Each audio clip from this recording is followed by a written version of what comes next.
Hello and welcome back to those who are newly joining in. Now, you have now landed on a VCTV space. So that's VCTV by LATOKEN. Now, VCTV is simply a place where certain topics are discussed, high rank and really credible investors are present, and also companies try to get their idea across and really put forward a change within the ecosystem itself. So today we'll be focusing on fintech and also blockchain. So with me over here, we have Werner and we have other speakers as well that I think they're running a little late. So they'll be joining in as we go through. So we'll start with Werner, perhaps a quick introduction of how rightly we actually say your name based on your home country. That'll be a great start. Yeah. So off to you there, Werner. An introduction from yourself. What do you do and how you're contributing within the industry? Hi, good morning, Terence, and thank you for inviting me. So yeah, my name is German. It is quite complicated to pronounce. I'm very aware of that. You did very well. The German pronunciation is Werner, but so the first ER is pronounced different than the second ER. But Right. in the English-speaking countries, I lived in Dublin and the US, and it's totally fine, Werner. That's the more common version. So yeah, I'm based in Berlin. I'm the founder of Pekuna. Coming to that later, what we're exactly doing. My background is in tax. Actually, I worked for the tax office before and got like through the tax space into the fintech space. They're kind of related, but always my whole work life has been like on this edge between regulatory and technology. So that's a little bit my background. I also worked in the tax office later on as a developer. I studied computer science with a focus also on the fintech space. I was one of the very first employees of a Berlin-based fintech.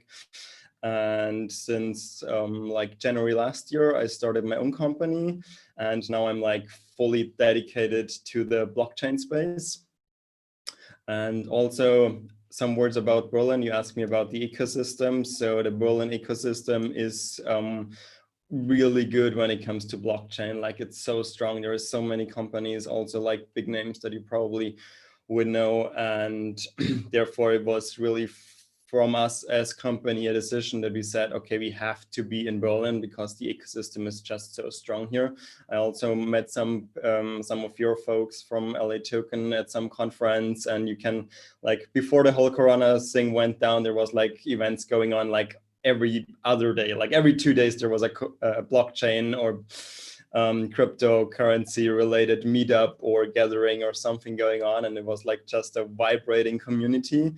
And now it's really like put a damper on that whole thing, but for us it's still good to be in Berlin. And yeah, so with Pekuna we are focusing on the regulatory and tax aspects of blockchain-based assets.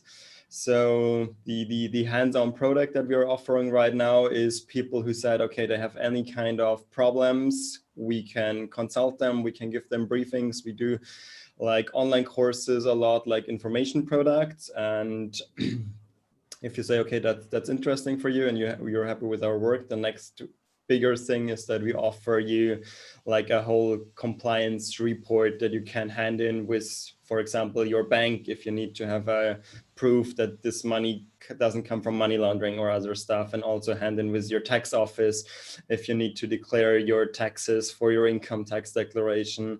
And so we are going like one step further than what the bigger tools are doing. So like coin tracking provides you an overview of everything that happens, and we write a whole report around that and say why this is correct and how it's calculated and what the final number means and what cryptocurrencies are and what their like regulatory are in Germany, like why they are assets and why we can treat them like this and that from a tax perspective, and so on. So that's do you also write some regulations or contribute to these regulations? How does it work?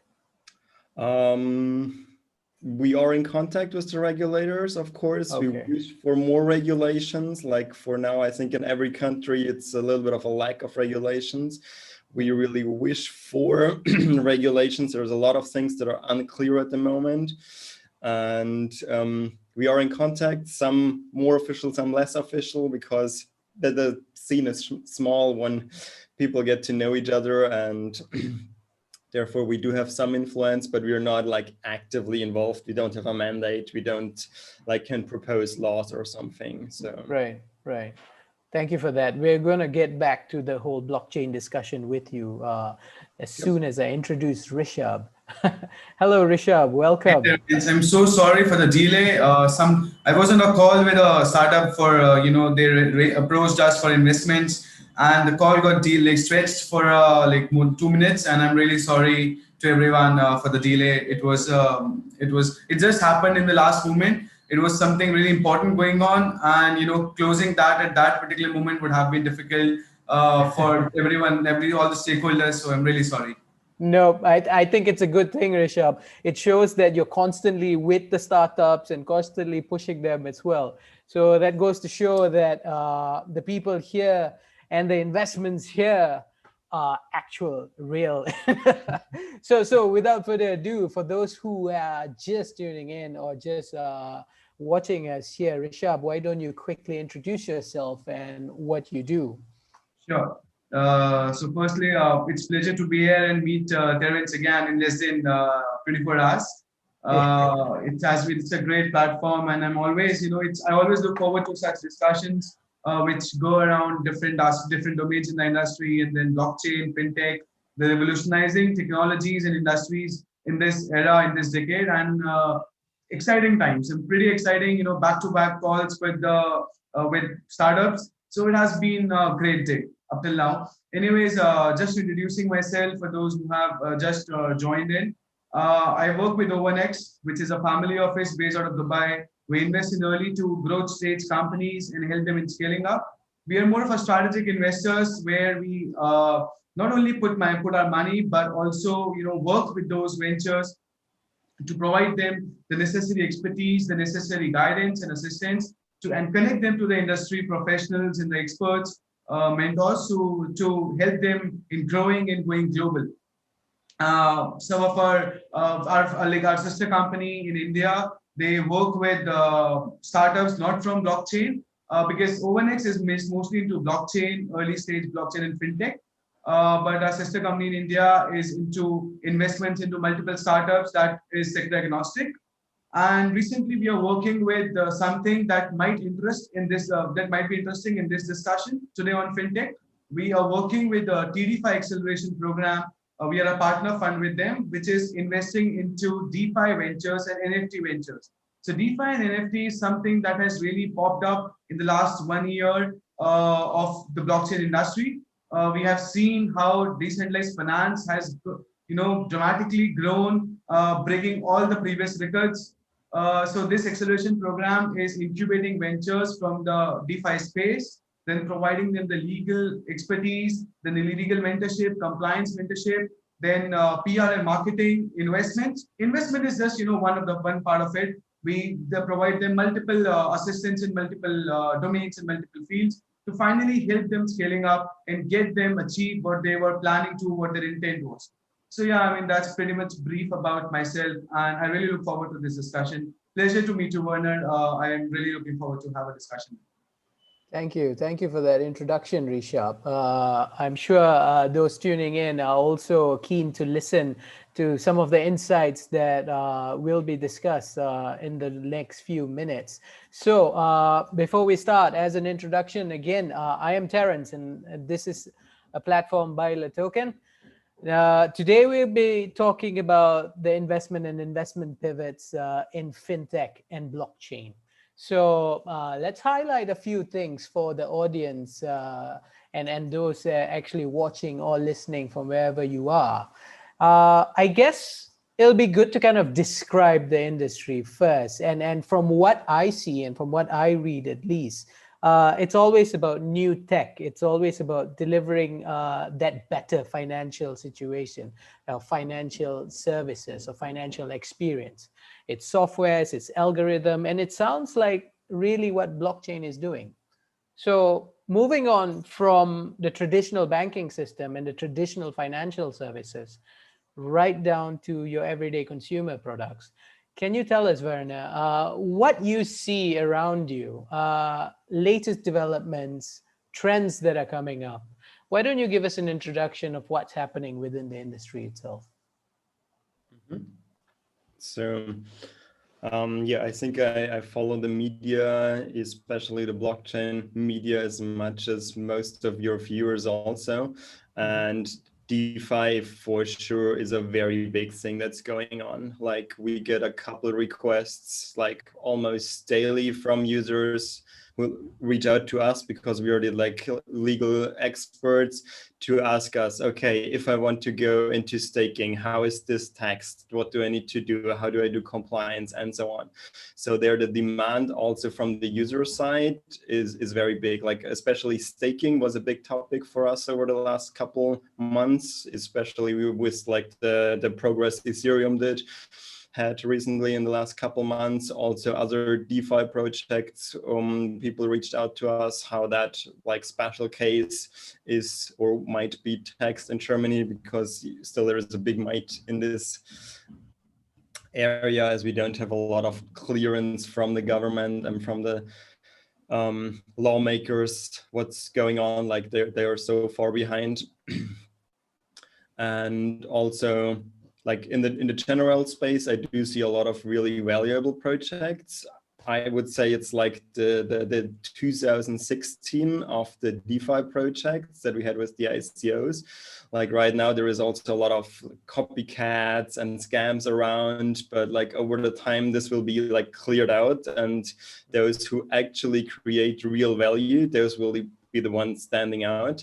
And like when it comes to the next 2017 and the next bull run, I think we will have a lot more interesting projects that will get like flashed with money and then are able to build over the next cycle, like the next couple of years, to build out their full product and really build what they promised. Like what I would say in the last ICO bubble happened, a lot of projects got flooded with money, and now like slow one after the other is actually launching their products, gets users onboarded and so on. And yeah, that's what I'm really looking forward. Like right now it's a lot of hype, a lot of excitement, a lot of like people are this uncertainty and this tickling to miss out on a new trend and rather like throw money at a lot of things.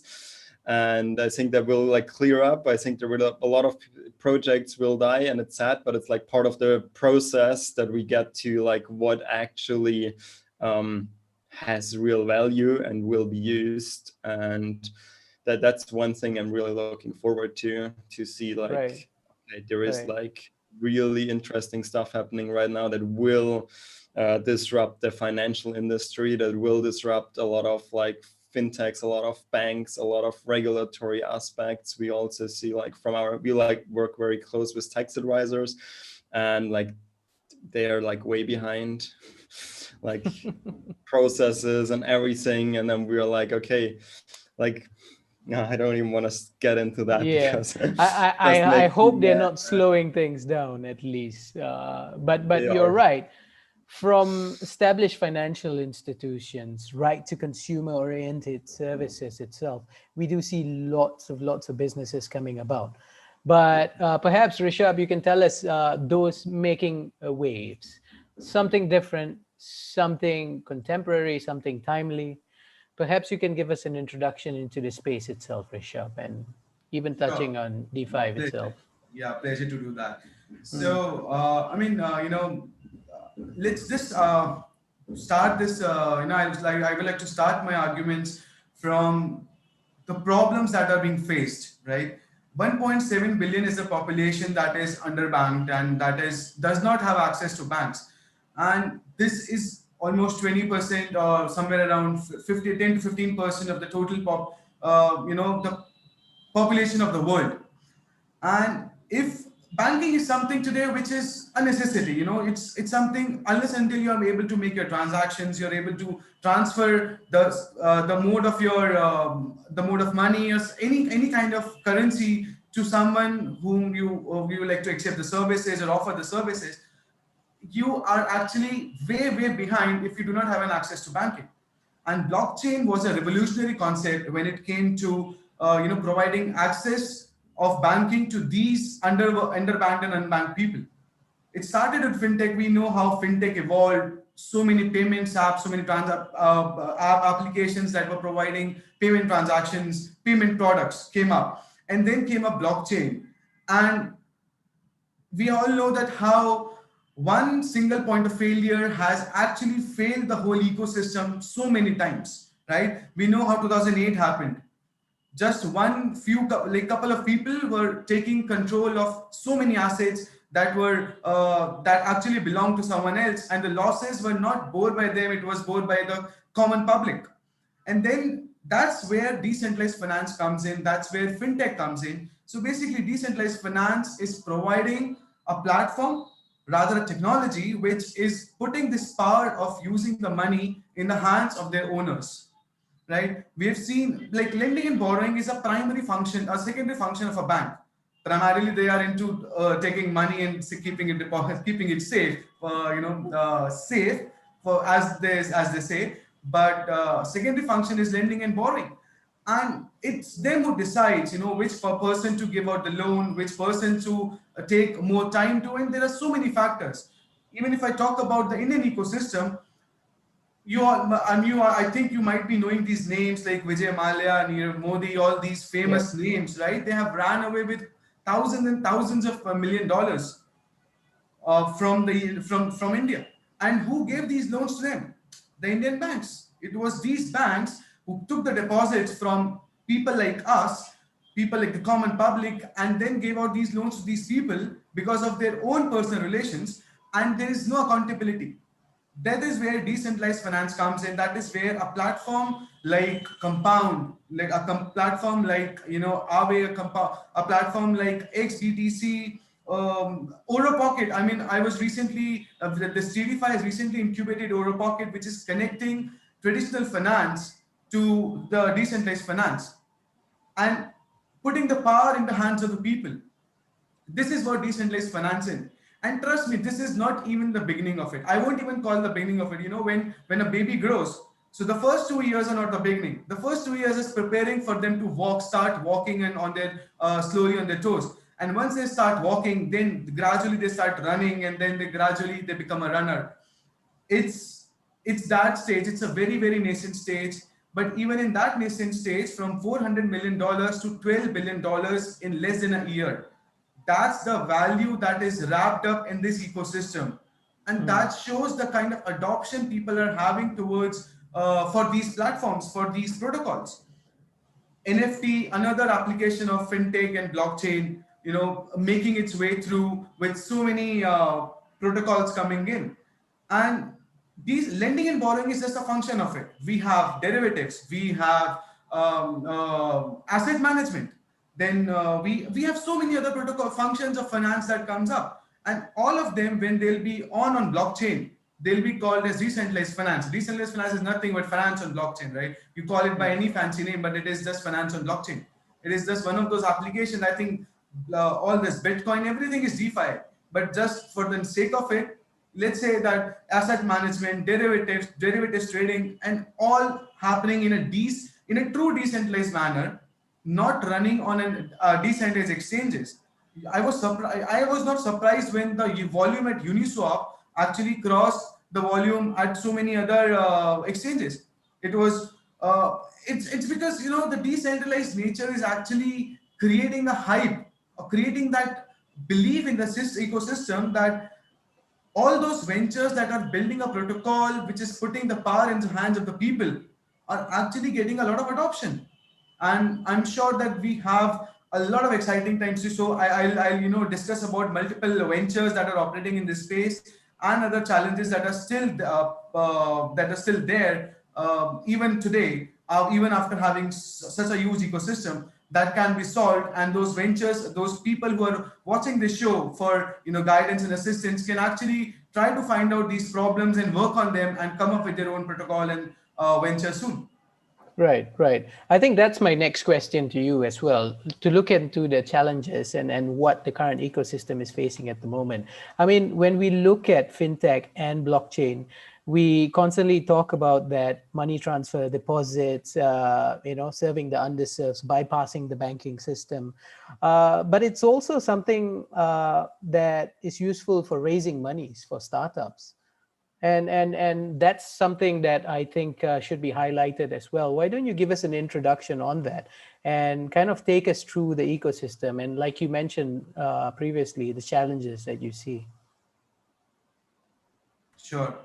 So, I mean, one of the major challenges that I see, I'll start with the challenge because I think that's that's really important today. I mean, from every perspective, we have seen that there's, as Werner mentioned rightly, that there were so many scams came up. There have been, I won't name any one of them, and we all know all of them for that matter. But we have seen how just in a day, 2 days, uh, token price going up from less than $1 to $200, and then coming back to 80 cents in just 2 days of time, less than 48 hours.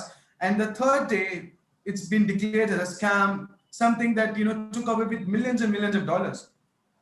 There are so many challenges that are being faced by the people, and these scams, what they do is they don't harm the system financially, because the scam cannot be bigger than the actual ecosystem, right? And even the scams was just a percentage of it. But what it hampers or what is impact is the belief.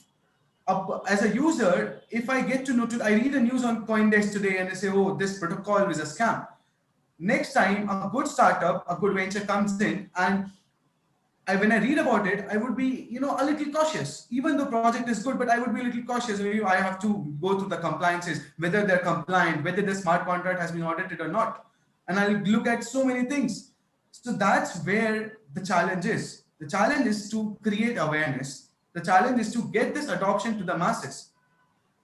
Today, decentralized finance, we talk about lending and borrowing, and it's mostly for the traders. It's mostly for, if a trader, I go on a protocol, put my money in, do some yield farming, earn some money, earn some yields, take out my money like in 2 days or 3 days. But if I want to buy a television today, and I don't want to take a loan from a bank, I want to have a hold of my own assets. I cannot go to a protocol and say, okay, I want to buy this television. Can you give me this money, or can you help me in that, right? Can you provide me some? Facility where I can take a loan from you from this protocol and buy any asset which is a tangible asset? That's where a challenge is. And we are like one of our close, known Kasha, as you might be knowing, Kasha is working on such a product now. So Kasha is working on a product called CashFi. They have recently announced their first release, the media release, and now they're coming up with a protocol in decentralized finance, where I as a user can go on that platform. They have partnered with almost 2,000 plus partners, and like Nike and whatnot, and big names. And we go to those platforms, we buy a product, we take a loan from CashFi, pay those merchants through that loan, and then keep a hold of our asset. Now this is real adoption, right? We have this consumer lending is an $85 billion industry just in, if you talk about US or like some of the top countries or top ecosystems. And if a user can get hold of an application or a product where just in a click they can get a loan without having those papers and documentations and running after banks and bribing them and bribing the managers and saying, okay, please give me this loan, I'll give you 5% of it, 2% of it, without any of those hassles. If that adoption can be on grounds, that's where today people are looking out for. This is where the traction would be. This is where the retail users would be. This is where the retail ecosystem would love to jump in. Another example is derivatives. We know that if you talk about the derivative market, it is larger than the spot market. Right. futures market, the derivative market is larger than the spot market. And still today, we do not have a decentralized derivative exchange that has good volume. And the reason for that is there are multiple reasons for that matter. Getting the liquidity in options, getting the liquidity of derivatives on your exchange is a challenge. And for that, you need real adoption. You need to work on the volatility. The volatility has to come. The volatility plays a major role when it comes to having a derivative contract for any asset. But we all know, we are very familiar with the volatility in crypto markets, and that's something which is hampering this having a decentralized derivative exchange. And there are a couple of exchanges that are working on it. Hedget, for that matter, is an exchange that are working for it. There is another protocol. I'm sorry for taking too long, but this is something that's really important to be shared with the audience when it comes to solving the real challenges. A token called XBTC. XBTC is a rebasing token which is pegged to Bitcoin market cap dominance. So in a way, see the innovation behind it. Being Bitcoin market cap dominance is not volatile as Bitcoin itself. The dominance is something which has been into a more of a stable state, and being pegged to this number means that your asset won't be that volatile as other crypto assets, and along with that, you would be a index fund for all the altcoins, because whenever Bitcoin market dominance goes down, the altcoins, that means altcoins are rising. So basically, you are hedging against Bitcoin. At the same time, you are making your asset stable. So that's innovation. And it's rebasing. So rebasing works in a different way, and it can be a different topic altogether. I'll not go into that, but that's innovation. They came up with a challenge. They came up with a problem, solve this problem, and they are there in the market and performing really well.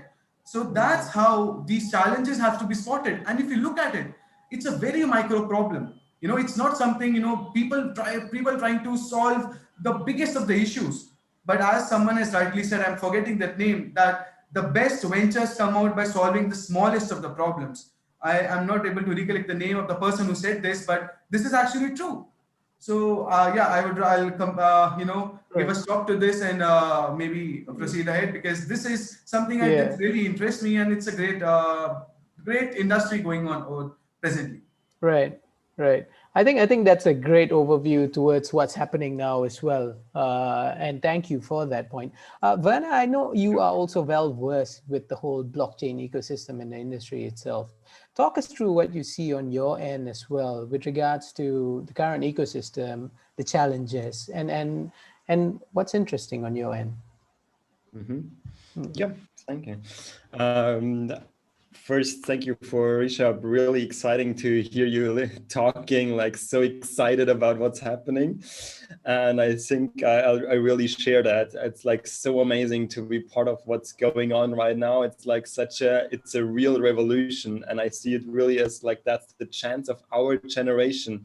Like, we don't invent the car, we didn't revolutionize mobility, but we are the ones who revolutionize finance. And that's like such a big thing. And most people, they still don't see it. Like when Bitcoin first come up, oh yeah, it's okay, a new asset class. But no, it's not a new asset class. It's like a whole system that gets revolutionized from the ground up. We rebuilt everything. And like there is so much potential. And as you said, I think you're a new father, I guess, because you started with the baby thing that you said, okay, it's what we see right now. It's like it just starts crawling and walking and do the first step, the whole industry and ecosystem.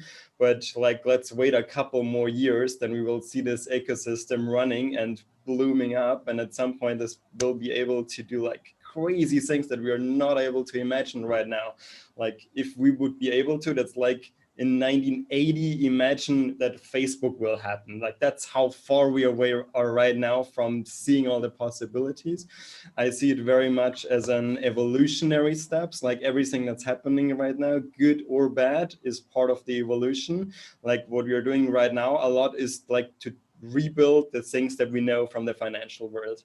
But I think once we are there, that we have these functionality in our decentralized world, I think that's the point where we will really start to get creative and think, okay, what else is possible? And that, like, I'm not able to imagine it, like, but I'm expecting crazy things to happen.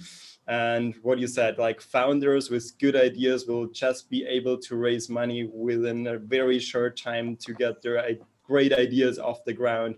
We will have system that will filter those ideas. We will have like quality assurance, like every scam that we need to go through right now will teach us something, and we will be better prepared for the next project. And you said, you sometimes, like, you're a little bit more conscious now, like you check for, are they audited and so on. Like, there will be companies, there will be tools, there will be decentralized mechanism who will provide us with help here, with assistance to see, oh, that might be a really promising new tool, new technology, new project, and those might not be. And that's something I'm actually really excited about. So right now, I would say that the ecosystem, it's building. A lot of stuff is built right now.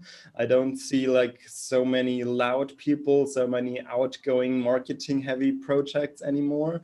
When I talk to people, it's really like, okay, we are working on this and that and launching that. And it's like very technical what's going on right now. And also was the last, I would say, 1 or 2 years, like after the hype was over, it's really, okay, let's use the money that we got, and let's start building stuff, and let's get shit done. And we also have like, for example, a Ethereum core developer is one of my clients. And also here, what I see, okay, these guys, they're really working hard. There's like so smart people, and like once they're the basic human worry is, how do I pay for my food and my living? It's gone, because they're very well funded, and they can really use all their creativity, their focus now on getting things done, and don't have to worry about, oh, we need to do fundraising and we need to do this and that, what a lot of other like non-blockchain projects need to do. And these like already established projects who have their own tokens, they can greatly impact the value of their own company by what they're doing and what they're providing to the community. And so they're like in the core already motivated, and like instant feedback through what they're doing by how the value of their token goes up and down. And that's also, I think, something very amazing, to get these instant feedback, which you usually in the VC scene don't have. Like, you have one VC run, and then you have like 3 or 5 years in between, and then you get the next feedback. And of course, you can calculate your company value in a different way, but like this very open space allows us a lot. And I said in the beginning, I'm not sure if that was already live, that I come actually from a background that's from technology. So I have a degree in computer science. And there I got into this whole blockchain area through like a YTech group.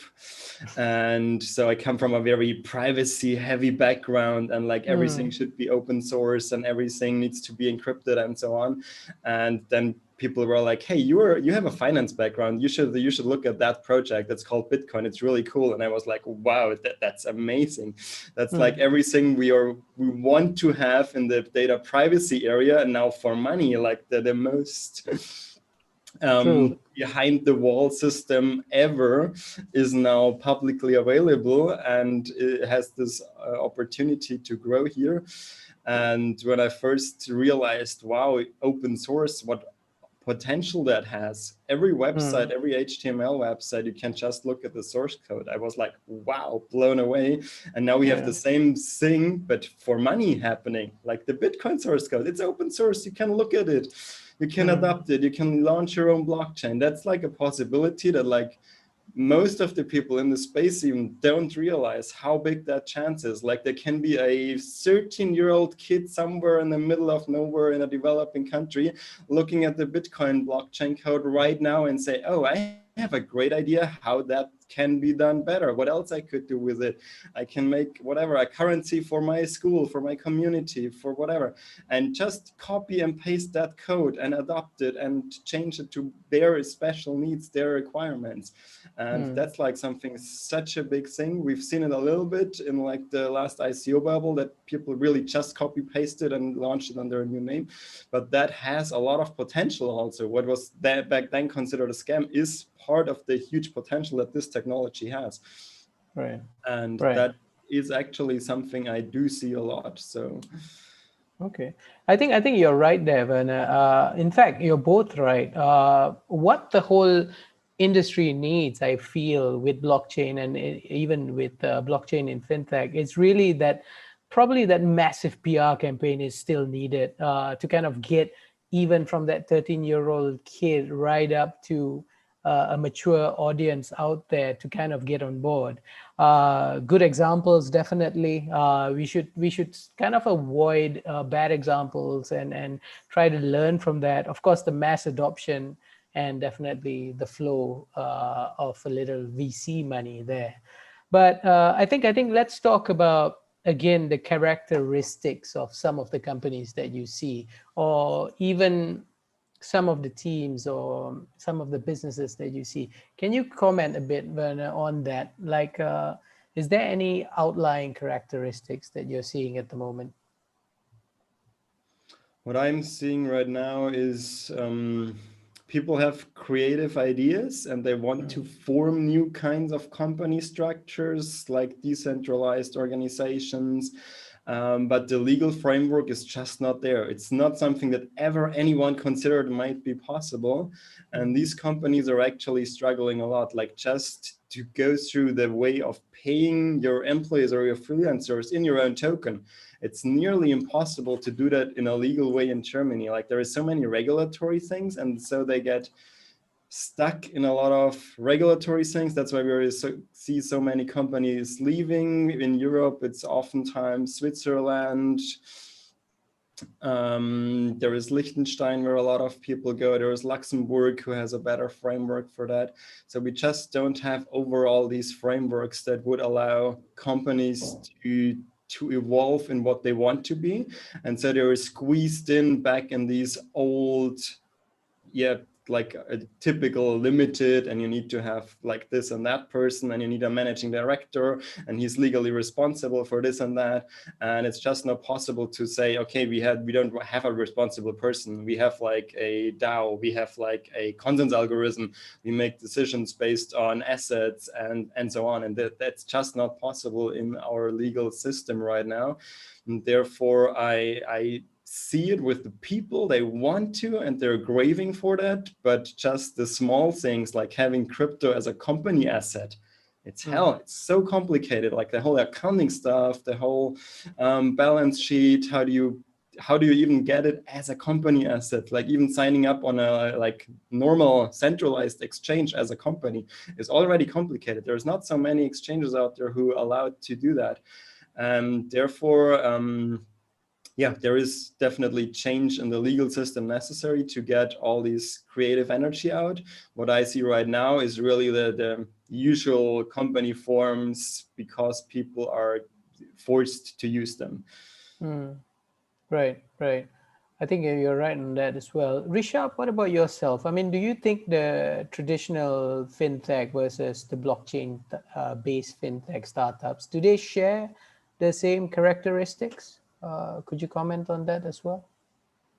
Yeah, I mean, one characteristic and pretty obvious for that matter would be, the access, the power of the power of their accessibility even in the remotest of areas. That's one thing that they share, and I think that's the intent, the whole intent behind it. Apart from that, I think the fintech. If we talk about fintech, if fintech just combined with trust and transparency and a more reliability would be something that we call as blockchain today. So it's just an advanced, I mean, if you look at from the application point of view, not from the technology point of view, obviously from the technology point of view, it's much different. Like there is there are a lot of other differences, but taking it from a user's perspective, because being an investor, coming from the investment ecosystem, how I look at things is how a user would look at it, because unless and until I would understand or how the adoption would be, we cannot assess the potential of a startup or potential of a venture.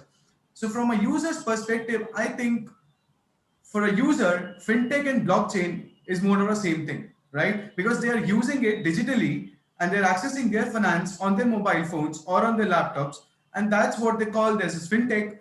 It's the underlying technology that is, changing the things. For a user who understands how important it is to be more, to have a more trust and transparent system, for them the application of blockchain would tell them, okay, now your finances are, on a secured platform. It's not in the hands of someone sitting far miles and miles away from you. It's in your hands. You do whatever you want to do with your money. So that's how I look at fintech and blockchain.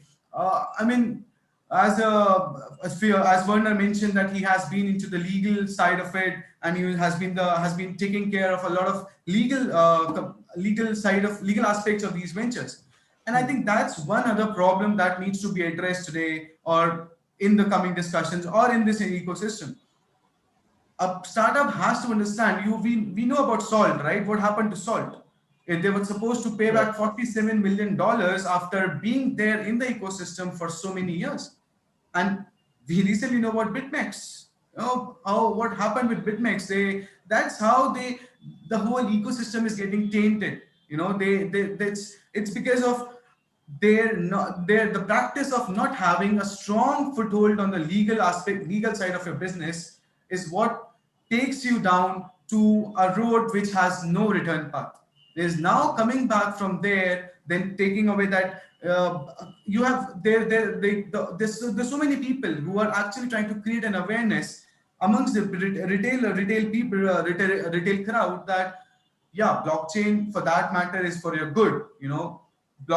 Fintech is for your good.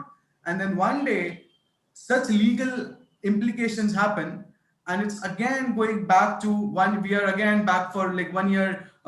We go back 1 year and we are at the same stage. So all those advancements in this creating awareness, for example, like the kind of awareness VCTV is creating among its users, something like this happens, and this all these efforts and everything goes in vain.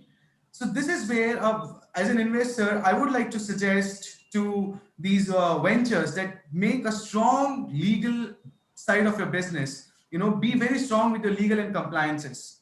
Understand what implications you could face, because you are dealing with money. You're dealing with something that everyone is looking at from an eagle's from a perspective that they just want to scratch you away. So you have to make a very, very strong legal documentation. You have to be very clear about what's going to happen with the money, where is it coming from. If you're taking money from your investors, be sure of where the money is coming from. It should not be tainted money. It should not be a money which is already which might raise a lot of eyebrows, which might be frowned upon. And that's where I think Werner has been playing an amazing role, mentoring these ventures for their tax implications. We're mentoring these ventures for how to manage their taxes, because that's one other concept that needs to be really taught to the users, that how to manage your taxes when you're dealing with crypto transactions, how to deal with your tax systems. And that's again, I think, great work done. I was just checking out yesterday itself about Werner, and the firm is doing amazingly well. Congratulations to you for doing such an amazing job. And that's how I look at these challenges. That's how I look at what lies ahead for these ventures. We saw in how in ICO, everyone compares today's DeFi era with ICO. They say, oh, ICO was a bubble, DeFi is another bubble, it is going to burst. But let me tell you, and you rightly mentioned, Terence, and then again it was reiterated by Werner, that this is just the beginning of it. There would be an elimination happening. So many would be wiped out, and then those who can sustain in this, with all in this in this era, and with strong legal hold and strong compliance hold, would be the one who would be changing the whole face of finance. And we can proudly say, we might not have invented cars, but we definitely changed the definition of finance, and we definitely brought in those 1.7 billion unbanked people under the ecosystem of banking, where they can have a connect to the entire world, in terms of money and transactions. So yeah, that's how I look at it. Yeah. I think you're very right there, Rishabh, and also Werner brought up a few great points there as well. The whole ecosystem is bigger, and we don't have a number on that yet. It's only going to grow from where we sit now, from the numbers that we see now. And I think people like yourself and even the folks at LATOKEN here, we are ready to assist in any way possible to make that idea come true. So I think, gentlemen, we have a few minutes left on this show. And I think, as a tradition, I would like to kind of finish this off by listening to, again, your vision, your wish list, or your top picks for the industry itself. Werner, perhaps you can take this one and tell us what you want to see in the coming future. Oh, there is so lot that I want to see. First of all, Talk us through it, from Werner. from the ecosystem, a lot of new projects, a lot of exciting things. I hope for morally valuable projects, less scams, and also from like the regulatory aspects. There's a lot to do, like as I mentioned at the beginning already, like tax office, all regulatory, all courts, they're way behind. They need to catch up. They need to get up more speed. Otherwise, we're like, it's such a big chance and we're not using it as much as we could. So create the ecosystem that the founders, that the makers and doers need to get their projects running. And I think, talking to other similar companies than mine all over the world, this seems to be a problem everywhere, that the regulatory is like way behind, but also reaching out to the traditional financial systems, to banks. There is like so much where we could benefit from each other. It's not like one or the others. It's not like DeFi will replace every bank within the next 3 years. It's like, they're growing together. DeFi will bank people that banks are not interested in banking, because otherwise they would do it already. And therefore they can just benefit from each other, create interfaces, work together. Like, you both have your advantages, and why not use those? Right now I see from a lot of banks and financial institutions, they're more like afraid of this new world, consider it scam, don't want to touch it. And there is like such a big chance also for them, if they don't want to get replaced, then they need to act now and need to make sure that these systems work together, and always keeping in mind the user, because he's the one who makes the final decision of what project will live and what will die. And yeah, that's what I'm wishing for. It's a very big wish, but Yeah, I think we need to aim for the stars, actually. yeah. Rishabh, on your end, how would you finish this off with a vision, wish list, or a little bit of a top pick?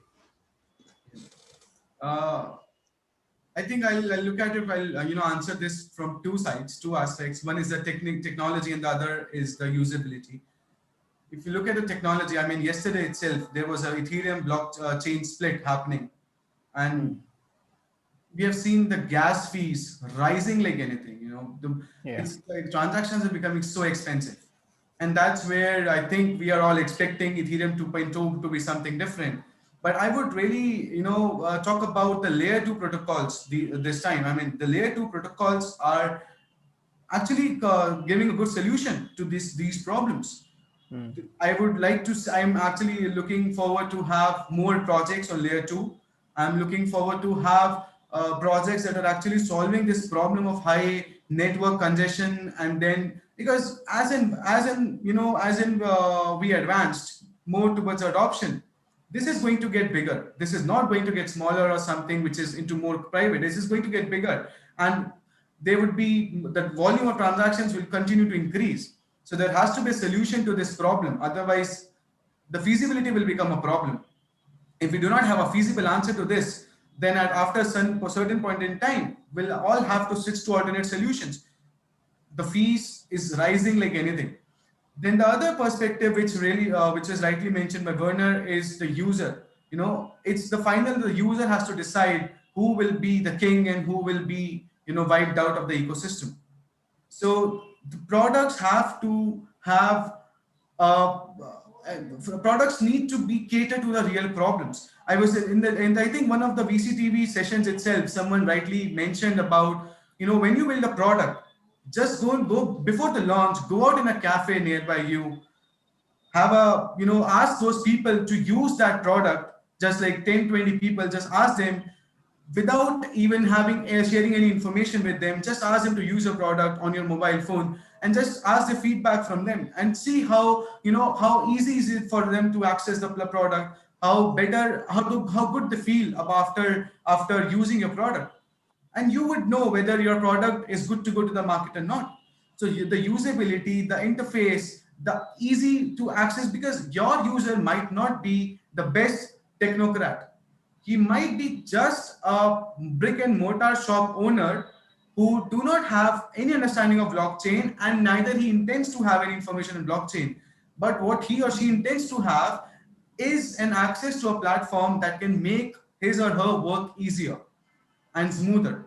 And that's where I'm looking for. So as I mentioned about a couple of products that are working on layer 2, I am really looking forward to these kind of solutions in the ecosystem, and as an investor as well as a promoter of the ecosystem, that to have adoption we need to have these solution to these problems, to finally take blockchain to an extent where a driver is using blockchain for and I don't mean to say anything like, I'm just trying, what I'm trying to essentially say is that in the remotest of areas, if we are able to give access to banking, to other services, that's the intent of blockchain, and I think that's where we should aim. So we should aim for the stars.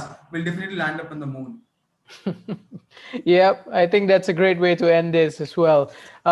Thank you, Werner and Rishabh, for your insights and thoughts for today. I think it's been very eye-opening. And for those viewing in and watching us from where you are, this has been VCTV by LATOKEN. Now, we are your #1 exchange for liquidity and also launching of new tokens. Do keep in touch. We have lots of programs coming our way for this month and even the next.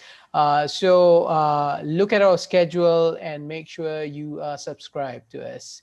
Again, thank you, gentlemen. Thank you for being here. Great insights.